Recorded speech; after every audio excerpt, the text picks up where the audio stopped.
Welcome to Detroit. Doesn't matter if you have one ass cheek and 3 toes. I will beat your ass. You can drown them. And that's what we gotta be. That's who we have to be. Because that's our domain. That is our domain. Because we'll tread water as long as it takes to fucking bury you. Takes the snap, turns, gives to Montgomery, right side, end zone, touchdown, Detroit Lions! Yes. We are driven by Detroit. Hello, Detroit Lions friends, fans, and family members. Welcome on back to yet another episode of MCM Motor City Mania. I'm your host, David T. Pike. And as always, we're diving on in. So folks, obviously we know that yesterday the Lions got a very big win against the Cleveland Browns. Now, when I say big, I'm not necessarily meaning it was big in the kind of sense that when we won against the Baltimore Ravens, because that was what you call a franchise-altering win. This was a big win because of the fact that the Browns had just beaten the Packers, which is one of our biggest rivals. Plus, on top of that, we know that the Browns have a really, really good defense, and that was put on display a little bit yesterday as our offense had a little bit of problems getting going in some cases because of the fact that, hey, you know what? They have a really impressive front seven, especially the front four. There was a little bit of problems in the passing game, so on and so forth. And I understand, and I just wanted to clear this up, some people thought that I was dissing on the offense because, you know, the offense didn't do a really good job and I thought the offense was terrible. That's not at all what I meant. What I meant was that the offense didn't play to its standard that even Dan Campbell himself was referring to, because it's like, listen, they left a lot of stuff out there on the field and they could have done better. And that's what I was referring to, because it's like, listen, I know how good this offense is. I know how well they play. And it seemed at times that the offense was getting bogged down in the muck of making mistakes or forcing things, which is not normal for how they operate. That's what I was referring to. I wasn't trying to say that the offense was bad. I'm just simply saying that the offense didn't perform to its standard. But overall, I'm happy with the win, and I'm always going to be happy with the win. And that's what I'm trying to clear up here really quickly. But I'm going to tell you this right now. What I'm even more happy about was then what happened later on that same day, Sunday night, when the Packers played the Cowboys. That was by far kind of like, you know, a little bit of a cherry on top to the whole situation, because it's like, okay, we already knew that the Bears had won, you know, their game against the Raiders. So I was like, okay, that kind of sucks. I mean, it was kind of funny that the Bears absolutely killed and absolutely destroyed that stumble bum play that they tried to, you know, mimic. It didn't go at all like they wanted it to. But it was like, okay, whatever. The Bears got to win. But they're still in the bottom of the NFC North with the Vikings right now. So it was like, okay, let's see what happens when the Packers play the Cowboys. I was like, I hope and pray that for whatever reason the Cowboys are able to pull off an upset, pull off a win. And normally I will never say that because I don't like the Cowboys any more than I like the Packers. But it was like, for the purposes of that game, I wanted the Packers to lose so that way we would be on top. And the funny thing is neither did the Packers win or lose. They tied, which to me, that's only a slight step up above had the Packers actually lost.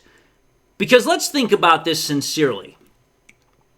The Packers coming into this season, when they made the trade for Micah Parsons, everybody wanted to crown them as the Super Bowl champions and say, yep, the Packers are going to go to the Super Bowl, the Packers are going to do this, the Packers, they're going to be unstoppable because now they have arguably the best defensive player in the NFL. And it was like, okay, as soon as we were off to the races on that, everybody just wanted to crown their ass and say, hey, they're going to win. And for the first 2 weeks, it looked like that they were in the driver's seat with that whole thought process. But then they play the Browns, who we just played. And the Browns absolutely embarrassed them by winning a game that the Browns should have had no business winning.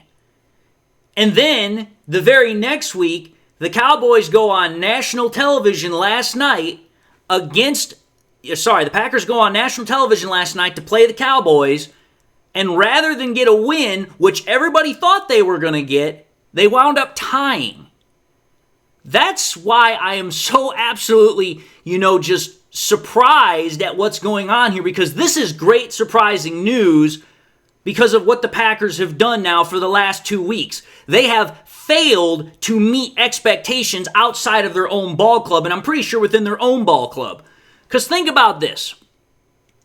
The Cowboys put up 40 points on the Packers, just like the Packers put up 40 points on the Cowboys.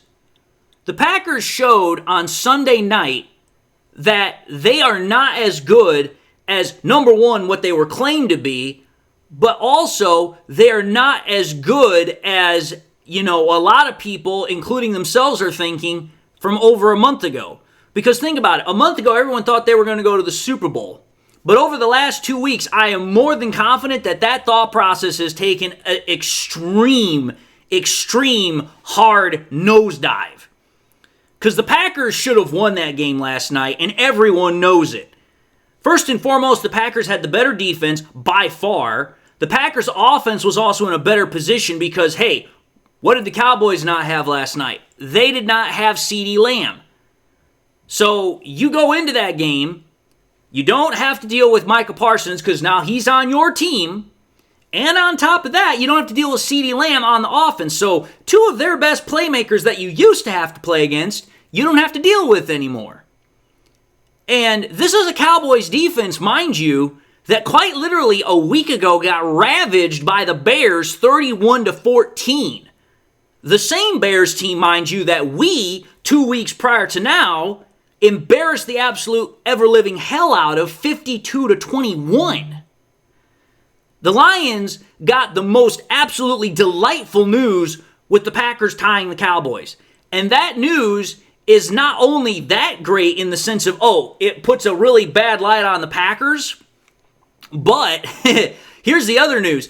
It now means that the Packers are not even good enough to win their own division. Because think about this. Yeah, the Packers beat us, but that was when we were still trying to figure out our offense, still trying to get our offensive line communication rolling, the whole 9 yards. And obviously the Packers were all, energized about having Micah Parsons. They were playing at home, so it's like, okay, yeah, you guys had a good win against us. But what have you done since then to follow it up? Almost virtually nothing. Think about that. Ever since that game, the Packers have almost done virtually nothing in comparison. Oh, sure, you got to win against the Commanders, but that really, again, was more about you guys riding the high of Micah Parsons being in town. Then you play the Browns the very next week, and you get absolutely embarrassed by a team that, by the way, we quite literally just yesterday put a 34-10 whooping on. Think about that. We absolutely destroyed the Browns, especially on defense. Our defense absolutely killed them during that game. Our defense won that game. So think about that.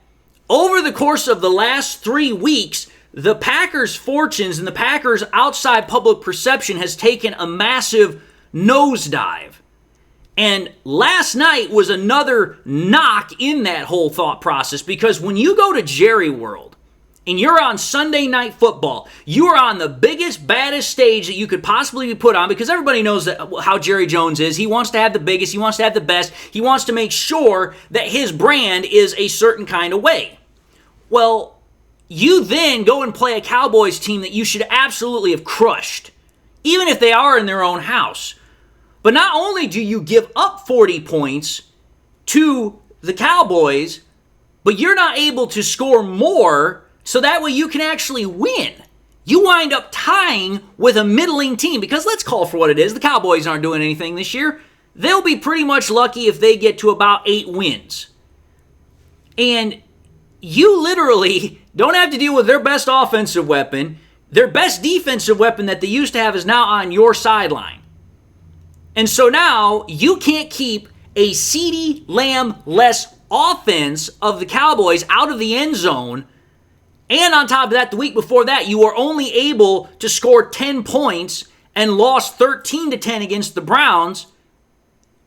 And then think about this as well. How did the course of that game go? There were 6 different lead changes. That right there tells me that not only could the Packers offense not pull ahead far enough to where it wasn't going to make a difference what the Cowboys did, but also the Packers defense could not stop the Cowboys offense. Literally, from the moment that they had that blocked field goal that went back for those 2 points, the game completely shifted on its axis. From that point on, the Packers were constantly trying to play catch up to the Cowboys because the Cowboys had now had their spark. And when you think about the fact that, okay, yeah, you scored 40 points against the Cowboys, that's not really that big of an accomplishment because, the Cowboys just literally had 31 points scored against them by the Bears. And the Bears are not that great of an offense. So it's like you have to keep all this into perspective. And furthermore, everyone I know that's a Packers fan is going to be like, well, we still scored 40 points. Okay, so what? You should have been able to do something like that, or at least half of that, when you played against the Browns the previous week. You scored 10 points against the Browns. How many did we score? Oh, that's right. We scored 34. 34! That is a 24-point difference. And think about this for what it is. I'm going to say this right now. Yeah, the Packers scoring 40 points, okay, great for them. But they should have been able to absolutely bury the Cowboys. Because think about it. Coming into that game, the Cowboys were literally, I think it was 27th in points and 29th in yards. They should have absolutely buried them. It should not have been even close. And that's the difference between the Lions and the Packers. Because not only, number one, have the Packers continued to fall since week 2, not only in public perception, but also in terms of football power, but on top of that, they have shown that despite all of their coaching, prowess, all of their defensive prowess that they've been able to maintain and also add on to Micah Parsons, despite the fact that, we've lost all the coaches that we've had, we've got all these changes to our offensive line, we still overall are better than them. And we're the cream of the crop. Yeah, you know what? You beat us in week 1. Congratulations. Sincerely, congratulations. But I'm willing to bet you this right now. If we were to play right now this week, it would not even be the same damn contest. Not even close. Because our offensive line has found its footing since week 1. Your defense has continued to lose its footing. That right there is a massive problem. And then think about this. When you furthermore take a look at the fact that the Lions have had the tough games that they've had against the Ravens, and then they had to follow that up against the Browns defense, that right there, and that was also on a short week, mind you, the Lions have shown that, hey, all the adversity that they have had, whether it was the outside public perceptions, whether it was, hey, you know what, we have to overcome putting in new defensive and offensive coordinators, we have to deal with a new interior offensive line, we're still better than you because, that's right, what's our record? We're 3-1 and you're 2-1-1. And the funny thing about it is that going back to that Browns game, yeah, we scored 34 points. But again, that was with our offense not having the smoothest of operations. And like I said, Campbell himself even acknowledged it. He said that we could have been better, that we left things out on the field. But still, we put up 24 more points against the Browns than the freaking Packers did. And that wasn't necessarily only because our offense did what it was supposed to do, which it did, but it was because our defense played complementary football, getting those turnovers. We had 3 turnovers that the Lions were able to get points off of because we had the fumble and we had the 2 interceptions. That right there shows that the Lions are a more complete team because, that's right, we're playing complementary football as an entire team. Special teams gets in on it. Defense gets in on it. Offense gets in on it. When it comes to the Packers, it's kind of like, okay, one or the other is going to pick it up, and that's how we're going to win. It's not a complete victory. It hasn't been the entire time that they've played this year. And I know that, Packers fans are going to say, you're just being this kind of way, and we live rent-free in your head, and you just can't let anything go. Okay, let's think about this here for a second. You guys have wanted to tout your team as the best team in the NFC, right? Well, let's think about this, folks. The Lions have quite literally only allowed 30 points as the most points that they've scored in a single game. And mind you, that was against Lamar Jackson, Derrick Henry, DeAndre Hopkins, Mark Andrews, Zay Flowers, and Bateman, right? That's the only game that we've allowed 30 points in. Whereas, you just gave up 40 points against the Dallas Cowboys without CeeDee Lamb. But here's where it gets even better. The Packers had not scored 30 points or more until last night. Think about that. Last week against the Browns, they scored 10. The previous 2 weeks when they played the Commanders and they played us, they only scored 27. So last night was their first time where they crossed that 30-point barrier. The Lions have scored 30-plus points in all 3 of their last 3 games. Because, think about it. Yeah, that's right. We scored, 52 against the Bears. Then we scored 38 against the Ravens. And then we just scored 34 against the Browns. So, think about that. The Lions have not only showed offensively that they're better than, the Browns defense, which the Packers were not able to do, but every single week they've been outscoring the Packers offense. Despite the fact of, we have a new offensive coordinator. We have 2 new offensive interior linemen. Actually, if you really want to be specific, we have 3 because we have 3 guys playing in new positions. And then think about this. The Packers scored 40 points, that's true. But it took them 5 quarters to do it because they had to go to overtime to get to those 40 points. How long did it take the Lions to score 40 points? That's right. We only had to wait to week 2, and we literally scored our first 40 points with 3 full quarters and 4 seconds of the 4th quarter to do it. So rather than taking a full 5 quarters to get there, the Lions literally did it in 3 quarters and 4 seconds. Think about that. We did it in 45 minutes and 4 seconds. It took literally the Packers a full, it took them a full 75 minutes to do it.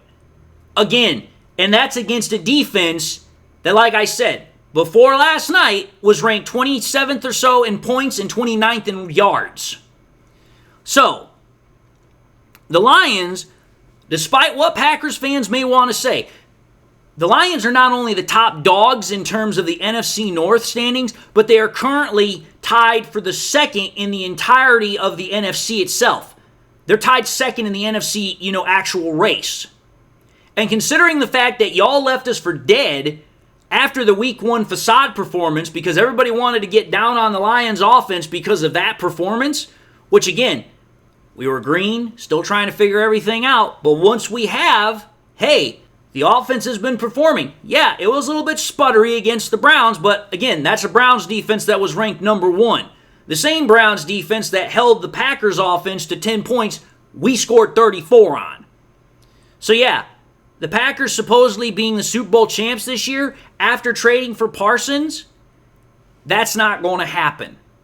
Because despite all of that hype that they had, the Lions have the best record in the NFC North, and the Packers are second after only a month of playing.